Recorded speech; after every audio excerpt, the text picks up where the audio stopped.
عوام نے 8 فروری کو آپ کو بتا دیا کہ وہ کیا چاہتے ہیں. اس بار قوم تم لوگوں کو ڈیل کر کے ملک سے باہر نہیں بھاگنے دے گی. بات یہ بالکل درست ہے، لیکن جناب یہ لوگ یہاں سے فرار ہونا چاہتے ہیں.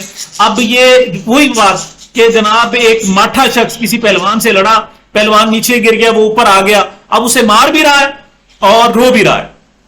اب یہ ایک طرف تو جناب پی ٹی آئی کو مار رہے ہیں اور ساتھ رو بھی رہے ہیں. انہیں پتا ہے کہ انہیں غلط کیس میں جناب انہوں نے پھنسایا ہے اور اس کا ریزلٹ جو نکلے گا وہ بہت اچھا نہیں ہوگا.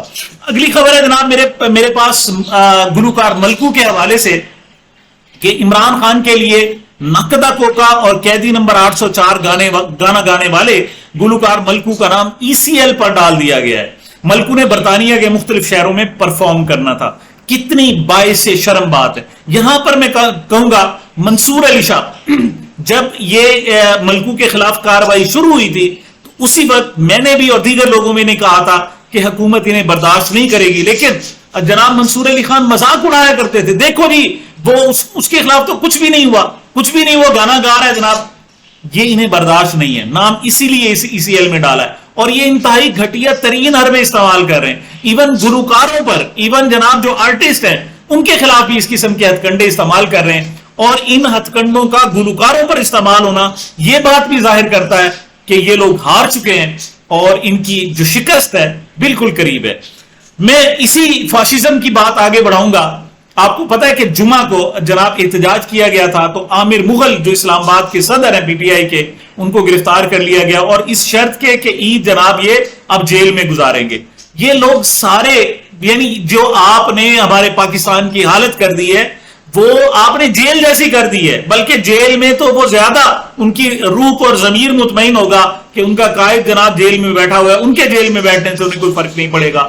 لیکن جناب عید والی رات میڈم سیمابیہ طاہر جو سابق صدر ہیں ساؤتھ پنجاب کی PTI کی، وہ جناب چند لوگوں کے ساتھ وہاں گئی، اڈیالہ جیل کے باہر احتجاج کیا انہوں نے. اگرچہ چند درجن بھر لوگ تھے، لیکن یہ بھی جناب حکومت کو پسند نہیں آیا اور انہوں نے بہت سارے لوگوں کو گرفتار کر کے ان کے خلاف مقدمہ بھی درج کر لیا اور جناب بڑے فخر سے کہنے لگے کہ دیکھا جی آپ عید جو ہے آپ جیل میں گزاریں گے، آپ کو سمجھ آ جائے گی. بات یہ ہے کہ یہ لوگ تو گزار رہے ہیں، عید سے پہلے بھی گزار رہے ہیں، عید کے بعد میں بھی جیل میں گزار رہے ہیں، لیکن یہ جو ظلم کرنے والے ہیں جب ان کی باری آئے گی تو سمجھ تب ان کو آئے گی. کس طریقے سے احتجاج کیا جا رہا تھا یہ جناب موٹر سائیکلوں پر ذرا ملاحظہ فرمائیں.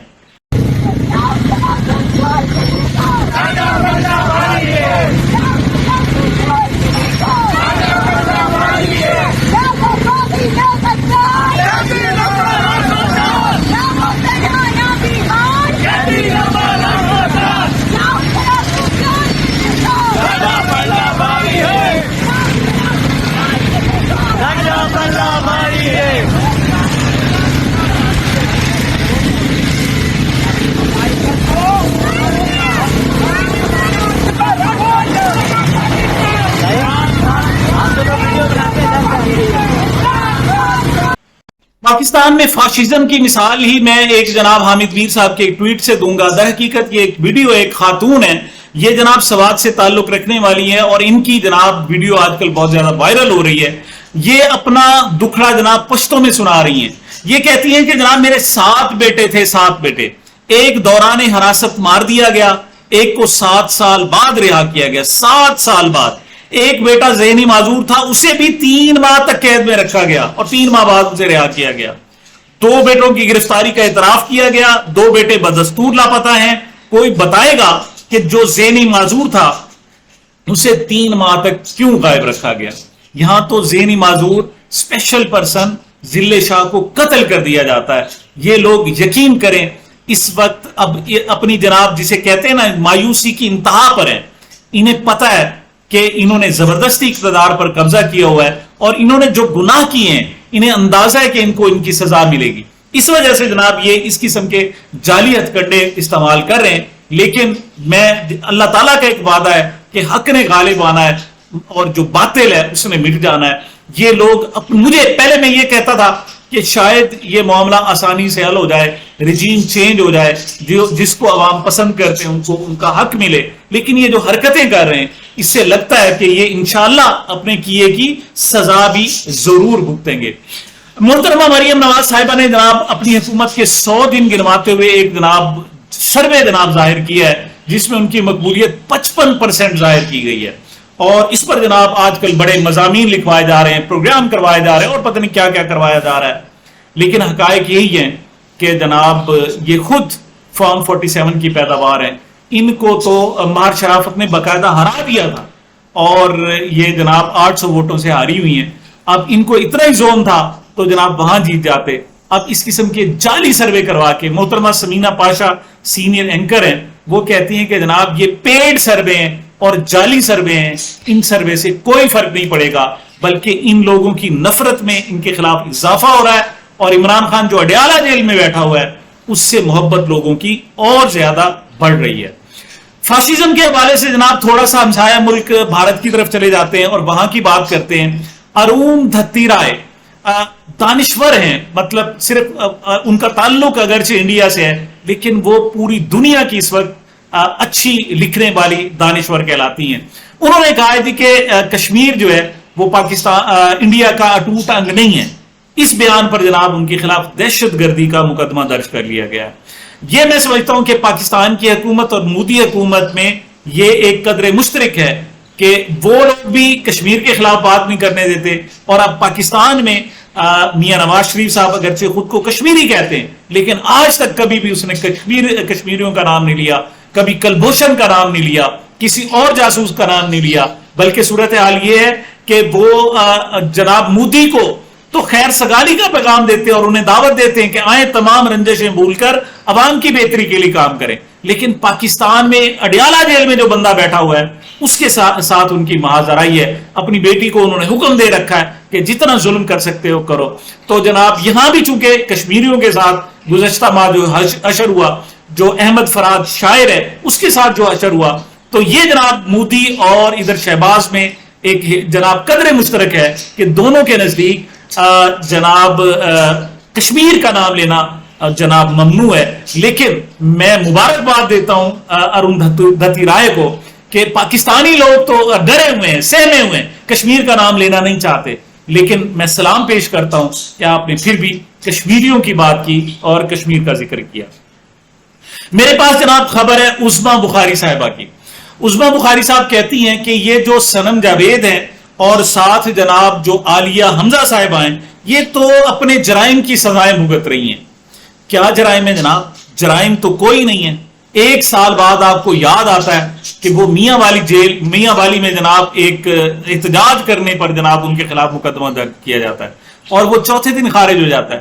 پھر آپ گجرات میں جا کر کرتے ہیں وہ خارج ہو جاتا ہے، گوجرانوالہ میں کرتے ہیں وہ فارغ ہو جاتا ہے، لاہور میں کرتے ہیں وہ فارغ ہو جاتا ہے، اٹک میں کرتے ہیں وہ مطلب 12 مختلف اوقات میں آپ ان کی گرفتاریاں کر چکی ہیں۔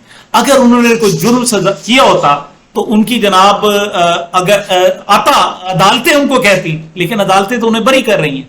تو پتہ چلا کہ اصل مسئلہ یہ نہیں ہے، اصل مسئلہ آپ کا انتقام ہے۔ آپ چونکہ وہ سابقہ حکمران تھی اور ایک جناب شہزادی کے خلاف، مطلب مریم نواز شہزادی ہے نا جی، ان پر تنقید کرتی تھی، تو اس وجہ سے آپ انہیں سزا دے رہی ہیں۔ لیکن یاد رکھیں وہ ناکردہ گناہوں کی اس قدر سزا بھگت سکتی ہیں، تو آپ نے تو بڑے بڑے جرم کیے ہیں۔ مجھے ایک واقعہ یاد آ گیا کہ وہ کہتے ہیں جناب ایک باغ تھا، اس میں جناب بادشاہ نے ایک مسہری بچھائی ہوئی تھی، تخت بچھایا ہوا تھا، اور ایک نوجوان ٹہلتا ٹہلتا گیا، وہ جناب جو مصاحبین تھے، جو فوجی تھے، وہاں سپاہی تھے، ان کی نظروں سے بچا کر وہ گیا اور تخت پر سویا۔ بڑی آرام دہ جگہ تھی، ٹھنڈی اور جناب سایہ دار، تو اسے نیند آ گئی۔ تو بادشاہ سلامت کو بائی چانس وہاں پہنچ کے دیکھا تو ان کے بادشاہ بسیری پر جناب تخت پر اور ایک بندہ نوجوان سویا ہوا ہے، تو انہوں بہت آگ بگولا، اس نے کو اٹھاؤ اور اسے سزا دو۔ اسے بہت سارے کوڑے مارے گئے۔ اس نے پوچھا کہ میرا جرم کیا ہے؟ اسے کہا گیا کہ تیرا جرم یہ ہے کہ تو جناب ابھی تخت پر سویا ہے۔ اس نے کہا میں تو صرف 10 منٹ کے لیے۔ انہوں نے کہا ہاں 10 منٹ پر سونے کی اتنی سزا ہے۔ اس نے کہا آپ کتنے عرصے سے سو رہے ہو؟ کہنے لگے جی ہم تو سال سے۔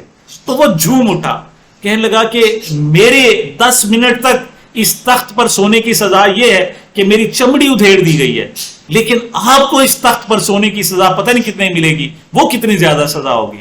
تو محترمہ عظما بخاری صاحبہ، ان بچیوں نے، ان لڑکیوں نے تو کوئی گناہ نہیں کیا اور ان کو اتنی سزا مل رہی ہے۔ آپ نے تو حد سے زیادہ گناہ کیے ہیں, آپ نے تو حدود تمام کراس کر لی ہیں, آپ کو جب سزا ملے گی تو اس وقت آپ کا کیا عالم ہوگا, اس وقت پتا چلے گا. جی, chief justice Lahore high court Malik Shahzad کے خلاف باقاعدہ جناب اب ایک ریفرنس دائر کر دیا گیا ہے, اور میں آپ کو اس کی جو مندرجات ہیں وہ بتاتا ہوں کہ اس کو کیوں کیا گیا. چیف جسٹس شہزاد ملک نے اپنے آفس و عہدے کا غلط استعمال کیا, پہلا الزام ہے. مس کنڈکٹ کیا, کونسل ان کو برطرف کرے. Chief justice Lahore high court Malik Shahzad کے خلاف سپریم جوڈیشل کونسل میں شکایت دائر کر دی گئی ہے. شکایت کی نوعیت یہ ہے کہ جناب ان کی بیٹی نے ایک ایکسیڈنٹ کیا جس میں 2 لوگ جاں بحق ہوئے, اور اس پر جناب ان کو عہدے سے ہٹایا جائے. اچھا, میں نے جب یہ سنا تو میں نے کہا کہ یہ واقعی ایک سنگین ہے, اور کسی طور پر بھی چیف جسٹس صاحب کو اپنے بچوں کی حمایت اس انداز میں نہیں کرنی چاہیے. لیکن جب میں ڈیٹیل میں گیا تو پتا چلا یہ 2 سال پرانا واقعہ ہے.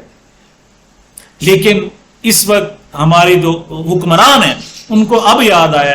وجہ کیا ہے کہ اس نے جناب بہت سارے 9 مئی کے لوگوں کو فارغ کر دیا. الیکشن چرانے کی کوشش ہو رہی تھی الیکشن ٹربونل کے ذریعے, اس پر چونکہ اس نے پانی پھیر دیا ہے, لہٰذا یہ چیف جسٹس اچھا نہیں لگ رہا, اس کو سپریم کورٹ میں بھیج دیا, اور اب صرف اس پر راضی نہیں ہے بلکہ ان کو باقاعدہ برطرف کرنے کے لیے باقاعدہ ایک پلیٹ فارم تیار کیا جا رہا ہے.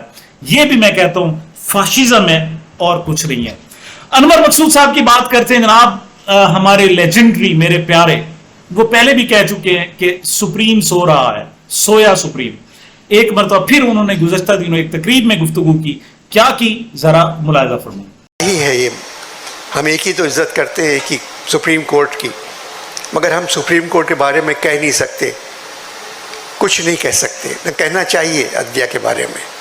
مگر کیا کریں, آپ کراچی میں جائیں شاہراہ فیصل پر تو بڑے بڑے بورڈ لگے ہوئے ہیں, سویا سپریم, سویا سپریم, سویا سپریم.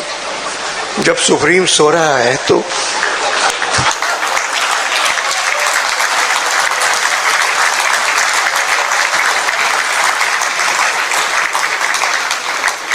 میرے ایک دوست ہیں سپریم کورٹ کے وکیل ہیں, میں نے کہا یہ بورڈ اتار دیا کریں, اچھا نہیں لگتا کہ سویا سپریم, سویا سپریم.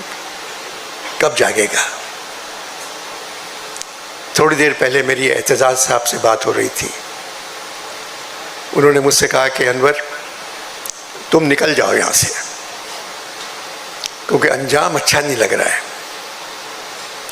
میں نے کہا اعتزاز, جس کا آغاز اچھا ہو اس کا انجام بھی اچھا ہی ہوتا ہے. میں کیا کروں گا جا کے باہر, جو کچھ میرے پاس ہے, جو کچھ میں ہوں, جو کچھ میری عزت ہے, اس وطن کی وجہ سے ہے. آخر میں جناب میں 2 ویڈیوز آپ کو دکھانا چاہوں گا. ایک تو حج کی ہے. حج کے موقع پر مالدیپ ہمارا جناب ہمسایہ ممالک, سارک ممالک میں شامل ہوتا ہے, اس کا ایک حاجی وہاں موجود تھا اور اسے کچھ پاکستانی ملے, اور جب عمران خان کا ذکر ہوا تو اس کی آنکھوں سے آنسو آ گئے. اس نے کہا کہ تم نے کتنے بڑے لیڈر کو جیل میں بند کیا ہوا ہے, اور وہ دعائیں مانگتا رہا, درخواست کرتا رہا کہ دیکھو آپ حج جیسے مقدس فرض کے لیے آئے ہوئے ہو, دعا کرو کہ عمران خان رہا ہو جائے, وہ دوبارہ باہر آئے. اور ایک جملہ کہا, اس نے کہا جی آپ کو پتہ نہیں ہے عمران خان جب باہر آئے گا تو وہ دنیا کا نقشہ بدل دے گا. یہ بہت بڑا جملہ ہے اور میں سمجھتا ہوں تعزیانہ ہے. کچھ بنگلہ دیش کے حوالے سے بھی جناب ہم بات کریں گے. بنگلہ دیش میں ابھی ریسنٹلی جب حمود الرحمان کمیشن کی بات ہوئی ہے تو عمران خان کی مقبولیت بنگلہ دیش میں بہت زیادہ ہوئی ہے. وہ لوگ جو پاکستان کے خلاف نعرے لگا رہے تھے, اب آپ کو میں ویڈیو بس دکھانا چاہتا ہوں کہ عمران خان کی وجہ سے وہ باقاعدہ پاکستان زندہ باد کے نعرے لگا رہے ہیں. مطلب یہ ہوتی ہے محبت, یہ ہوتی ہے محبت. آپ تقسیم کرنا چاہتے ہو, وہ اکٹھا کرنا چاہتا ہے. یہ شروع میں شاید آپ کو تھوڑی سی سمجھ نہ آئے, لیکن بعض کی جو لوگ ہیں وہ شستہ اردو بول رہے ہیں, اچھی اردو بول رہے ہیں. یہ بنگال کے لوگ کیا کہہ رہے ہیں ذرا ملاحظہ فرمائیں. عمران خان کا تو دنیا کا ایک بڑا انسان ہے جو مسلمان کے لیے لڑائی کرتے ہیں. میں ساتھ ہی عمران خان جیل خانہ سے باہر ہو, دنیا کا جو دنیا مسلم کا جو نیتا ہے اس کے لیے وہ لڑائی کرو, جو اسلام ایک دن بیجے ہو جائے گا انشاءاللہ. السلام علیکم. یہ میسج اگر عمران خان کا تک پہنچ جاتے ہیں تو عمران خان کا ہمارا طرف سے, بنگلہ دیش کا سب آدمی کی طرف سے عمران خان کے لیے لال سلام ہے. عمران خان کا جیسا آدمی دنیا میں بھی نہیں ہے الحمدللہ. عمران خان جیسا اچھا آدمی اور بھی دنیا میں ہوتے ہیں نا, تو دنیا بہت خوبصورت بن جاتا ہے. جو ظالم لوگ ہے